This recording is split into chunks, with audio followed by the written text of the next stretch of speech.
जय श्री कृष्ण। राधे राधे भक्तजनों। आमल की एकादशी की आप सभी को बहुत बहुत शुभकामनाएं। फागुन मास के शुक्ल पक्ष की एकादशी आमल की एकादशी या रंग भरी एकादशी के नाम से जाना जाता है। एकादशी केवल व्रत उपवास का ही नियम नहीं, बल्कि भक्ति, प्रेम और मोक्ष की त्रिवेणी है। इसी दिन भगवान शिव माता पार्वती को विदा कराकर काशी पधारे थे और भक्तों ने रंग और गुलाल उड़ाकर उनका स्वागत किया था। तभी से यह दिन रंग भरी एकादशी के नाम से भी जाना जाता है। यही एकादशी भगवान विष्णु को भी अति प्रिय है, क्योंकि आमल की अर्थात आंवले की एकादशी।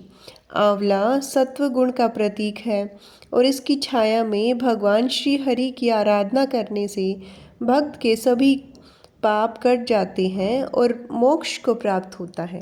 आंवले की उत्पत्ति स्वयं भगवान विष्णु से हुई है। भगवान विष्णु के मुख से एक चंद्रमा के समान तेज पृथ्वी पर गिरा था, जिससे आंवले के पेड़ की उत्पत्ति हुई थी। इसीलिए आमल की एकादशी में आंवले की पूजा का विशेष महत्व है। तो आइए प्रिय श्रोतागणों, सांसारिक बंधनों से मुक्ति दिलाने वाली इस पवित्र कथा का शुभारंभ करते हैं। शीतल मंद पवन बह रही थी। गगन में चारों ओर प्रकाश फैला हुआ था।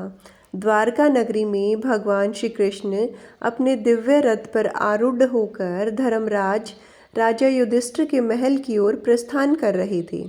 स्वर्ण जड़ित रथ पर श्री कृष्ण का तेज ऐसा प्रतीत हो रहा था मानो सहस्त्रों सूर्यों का तेज एक साथ प्रकट हो गया हो। उनके साथ गरुड़ भी आकाश में उड़ान भर रहे थे और मार्ग में देवगण पुष्प वर्षा कर रहे थे। राजमहल में धर्मराज युधिष्ठिर सहित सभी पांडव, माता कुंती और द्रौपदी भी व्याकुलता से उनकी प्रतीक्षा कर रहे थे। जैसे ही श्री कृष्ण पधारे, प्रांगण में श्री कृष्ण गोविंद हरे मुरारी के मधुर स्वर गूंज उठे। धर्मराज युधिष्ठिर श्री कृष्ण को प्रणाम कर कहने लगे, हे मधुसूदन, कृपा कर हमें बताइए, फागुन शुक्ल पक्ष की एकादशी, जिसे आमल की एकादशी कहा जाता है, उसका क्या महात्म्य है? इसको करने से क्या लाभ होता है? तब भगवान श्री कृष्ण ने मंद मुस्कान के साथ कहा, हे राजन, यह व्रत समस्त पापों का नाश करने वाला, पुण्यदायी और मोक्ष प्रदायक है। इसके करने से मनुष्य को वैकुंठ की प्राप्ति होती है और सभी दुखों का अंत होता है।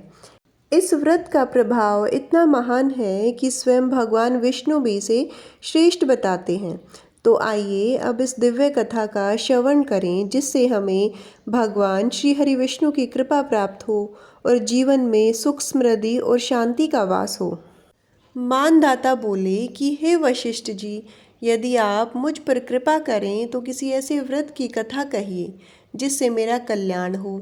महर्षि वशिष्ठ बोले कि हे राजन, सब व्रतों से उत्तम और अंत में मोक्ष देने वाली आमल की एकादशी के व्रत का मैं वर्णन करता हूँ। यह एकादशी फागुन माह के शुक्ल पक्ष में होती है। इस व्रत के करने से समस्त पाप नष्ट हो जाते हैं। इस व्रत का फल 1000 गोदान के बराबर होता है। अब मैं आपसे इस पौराणिक कथा को कहता हूँ, आप ध्यानपूर्वक सुनिए। एक वैदिश नाम का नगर था, जिसमें ब्राह्मण, क्षत्रिय, वैश्य और शूद्र चारों वर्ण आनंद सहित रहते थे। उस नगर में सदैव वेद ध्वनियाँ गूंजती रहती थी तथा पापी, दुराचारी और नास्तिक उस नगर में कोई भी नहीं था। उस नगर में जयद्रथ नाम का एक चंद्रवंशी राजा राज्य करता था। वह अत्यंत विद्वान तथा धर्मी था। उस नगर में कोई भी व्यक्ति दरिद्र व कंजूस नहीं था। सभी नगरवासी विष्णु भक्त थे और वृद्ध, स्त्री, पुरुष सभी एकादशी का व्रत करते थे। एक समय फाल्गुन मास के शुक्ल पक्ष की आमल की एकादशी आई। उस दिन राजा, प्रजा तथा बाल, वृद्ध सब ने हर्षपूर्वक व्रत किया। राजा अपनी प्रजा के साथ मंदिर में जाकर पूर्ण कुंभ स्थापित करके धूप, दीप, नैवेद्य, पंचरत्न आदि से धात्री का अर्थात आंवले का पूजन करने लगे और इस प्रकार स्तुति करने लगे, हे धात्री, तुम ब्रह्मा स्वरूप हो, तुम ब्रह्मा जी द्वारा उत्पन्न हुए हो और समस्त पापों का नाश करने वाले हो। तुम्हें नमस्कार है। अब तुम मेरा हृदय स्वीकार करो। आप श्री रामचंद्र जी द्वारा सम्मानित हो और मैं आपकी प्रार्थना करता हूँ। अतः आप मेरे समस्त पापों का नाश करो। उस मंदिर में सबने रात्रि को जागरण किया। रात के समय वहाँ एक बहेलिया आया जो अत्यंत पापी और दुराचारी था। वह अपने कुटुंब का पालन जीव हत्या करके किया करता था।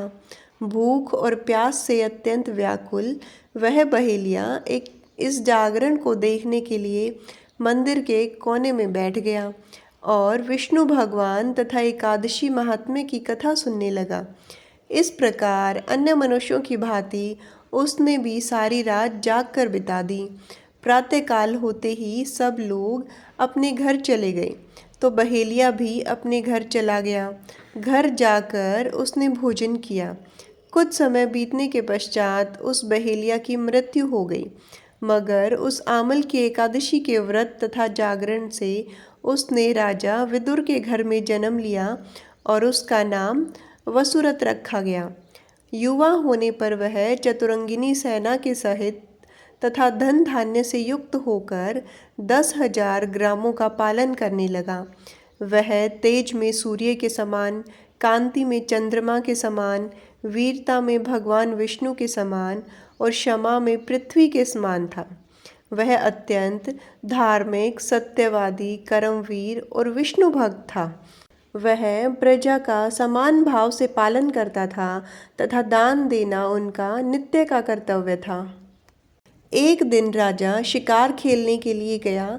देव योग से वह मार्ग भूल गया और दिशा ज्ञान न रहने के कारण उसी वन में एक वृक्ष के नीचे सो गया। थोड़ी देर बाद पहाड़ी मलेच्छ वहां आ गए और राजा को अकेला देखकर मारो मारो शब्द करते हुए राजा की ओर दौड़े। मलेच्छ कहने लगे कि इसी दुष्ट राजा ने हमारे माता पिता, पुत्र पौत्र आदि अनेक संबंधियों को मारा तथा देश से निकाल दिया, अतः इसको अवश्य मारना चाहिए। ऐसा कहकर वे मलेच्छ उस राजा को मारने दौड़े और अनेक प्रकार के अस्त्र शस्त्र उसके ऊपर फेंके। वे सब अस्त्र शस्त्र राजा के शरीर पर गिरते ही नष्ट हो जाते और उनका वार पुष्प के समान प्रतीत होता। अब उन मलेच्छों के अस्त्र शस्त्र उल्टा उन्हीं पर प्रहार करने लगे, जिससे वे मूर्छित होकर गिरने लगे। उसी समय राजा के शरीर से एक दिव्य स्त्री उत्पन्न हुई। वह स्त्री अत्यंत सुंदर होते हुए भी उनकी भ्रुकुटी टेढ़ी थी। उसकी आँखों से लाल लाल अग्नि निकल रही थी कि जिससे वह दूसरे काल के समान प्रतीत होती थी। वह स्त्री मलेच्छों को मारने दौड़ी और थोड़ी ही देर में उसने सब मलेच्छों को काल के गाल में पहुंचा दिया। जब राजा सोकर उठा तो उसने मलेच्छों को मरा हुआ देखकर कहा कि इन शत्रुओं को किसने मारा? इस वन में मेरा कौन हितैषी रहता है? वह ऐसा विचार कर ही रहा था कि आकाशवाणी हुई, हे राजा, इस संसार में विष्णु भगवान के अतिरिक्त कौन तेरी सहायता कर सकता है? इस आकाशवाणी को सुनकर राजा अपने राज्य में आ गया और सुखपूर्वक राज करने लगा। महर्षि वशिष्ठ बोले कि हे राजन, यह आमल की एकादशी के व्रत का प्रभाव था। जो मनुष्य इस आमल की एकादशी का व्रत करते हैं वे प्रत्येक कार्य में सफल होते हैं और अंत में विष्णु लोक को जाते हैं। फागुन माह के शुक्ल पक्ष की द्वादशी तिथि को गोविंद द्वादशी का पर्व मनाया जाता है। द्वादशी तिथि के देवता भगवान विष्णु हैं। इसीलिए द्वादशी तिथि के दिन श्री हरि विष्णु की उपासना श्रेष्ठ मानी गई है। पुराणों के अनुसार द्वापर युग में महाभारत युद्ध के दौरान श्री कृष्ण के मांगने पर बालक बर्बरीक ने इसी दिन अपने शीश का दान किया था। कलयुग में शीश के दानी को ही बाबा खाटू श्याम के रूप में पूजा जाता है। खाटू श्याम जी मंदिर में फागुन मास शुक्ल पक्ष में बड़े मेले का आयोजन होता है जिससे देश के कोने कोने से श्रद्धालु आते हैं। लोगों की मान्यता है कि यहाँ आकर श्याम जी के दर्शन करने से सभी कष्टों से मुक्ति मिलती है और समस्त मनोकामनाएं पूर्ण होती हैं। इसी दिन पुरी के जगन्नाथ मंदिर, द्वारिकाधीश मंदिर, तिरुपति बालाजी मंदिर और वेंकटेश्वर स्वामी मंदिर में भी धूमधाम से यह उत्सव मनाया जाता है। महाबली भीम के पुत्र घटोत्कच और दैत्यराज मुर की पुत्री मोरवी के अति बलशाली पुत्र बर्बरीक हुए। बर्बरीक को खाटू श्याम, श्याम सरकार, सूर्यवर्चा, शीश के दानी, तीन बाणधारी जैसे नामों से जाना जाता है। एक बार परम तेजस्वी बर्बरीक ने श्री कृष्ण से पूछा, हे प्रभु, इस जीवन का सर्वोत्तम उपयोग क्या है? श्री कृष्ण बोले, हे पुत्र, परोपकार व निर्बल का सहारा बनकर सदैव धर्म का साथ देते रहना ही जीवन का सर्वोत्तम उपयोग है। इसके लिए तुम्हें बल और शक्तियाँ अर्जित करनी पड़ेंगी। अतः तुम महिसागर क्षेत्र में नव दुर्गा की आराधना कर शक्तियाँ अर्जित करो। बर्बरीक ने 3 वर्ष तक कठोर तपस्या कर माँ दुर्गा को प्रसन्न किया। देवी ने बर्बरीक को 3 बाण और कई शक्तियाँ प्रदान की, जिससे तीनों लोकों को जीता जा सकता था। जब बर्बरीक को महाभारत का युद्ध देखने की इच्छा हुई, तब वे अपनी माँ से आशीर्वाद प्राप्त करने पहुँचे। तब माँ को हारे हुए पक्ष का साथ देने का वचन देकर युद्ध भूमि की तरफ प्रस्थान कर गई। सर्वव्यापी भगवान श्री कृष्ण युद्ध का अंत जानते थे, इसलिए उन्होंने सोचा कि अगर कौरवों को हारता हुआ देखकर बर्बरीक कौरवों का साथ देने लगा तो पांडवों की हार निश्चित है। इसलिए लीलाधर ने ब्राह्मण का वेश धारण कर चालाकी से बालक बर्बरीक का शीश दान में मांग लिया। बर्बरीक को आश्चर्य हुआ कि कोई ब्राह्मण उनका शीश क्यों मांगेगा। ऐसा सोचकर उन्होंने ब्राह्मण से उनके वास्तविक रूप में दर्शन की इच्छा व्यक्त की। श्री कृष्ण ने उन्हें अपने विराट रूप के दर्शन कराए। बर्बरीक ने उनसे प्रार्थना की कि वे अंत तक युद्ध देखना चाहते हैं। श्री कृष्ण ने बर्बरीक की यह बात स्वीकार कर ली और उनका सिर सुदर्शन चक्कर से अलग कर दिया। शीश काटने के बाद माँ चंडिका देवी ने वीर बर्बरीक के शीश को अमृत से सींचकर देवत्व प्रदान किया।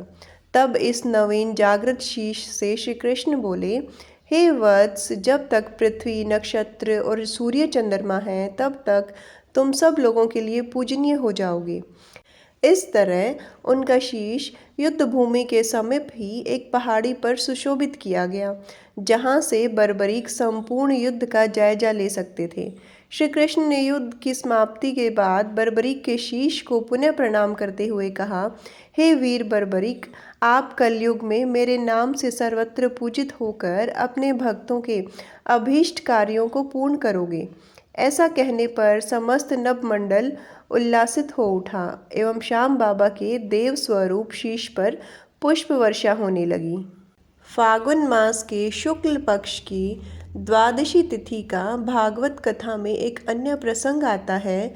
एक गोपाल यादव कन्या ने इस व्रत का पालन किया था। वह गरीब थी, लेकिन श्री हरि के प्रति श्रद्धा रखती थी। प्रत्येक एकादशी का व्रत रखती और द्वादशी का पारण करती। एक दिन उसने एकादशी का व्रत रखा। अगले दिन अपनी दही की मटकी लेकर बेचने निकली। सोचा था कि छोटी सी तो मटकी है, कुछ देर में ही दही बिक जाएगी तो फिर पारण करेगी। लेकिन उस दिन चमत्कार होना था। फाल्गुन की द्वादशी तिथि थी। गोलोक में श्री कृष्ण प्रियंवदा राधा के साथ नृत्य कर रहे थे। इसी दौरान एक गूलर के पेड़ को राधा रानी ने जोर से हिलाया तो उसका दिव्य पुष्प झरते हुए श्री कृष्ण पर गिरा और कुछ जमीन पर गिर गए। हवा के प्रभाव से वही गूलर का फूल गोपिका की मटकी में जा गिरा। सुबह से दोपहर हो गई, दोपहर से शाम और शाम से रात घिरने को आई। दही बिकती जाती थी और मटकी खाली ही नहीं होती थी। इस तरह गोपिका का द्वादशी का व्रत भी हो गया। उसने इसे प्रभु कृपा माना और हर एकादशी के साथ फागुन द्वादशी का व्रत भी करने लगी।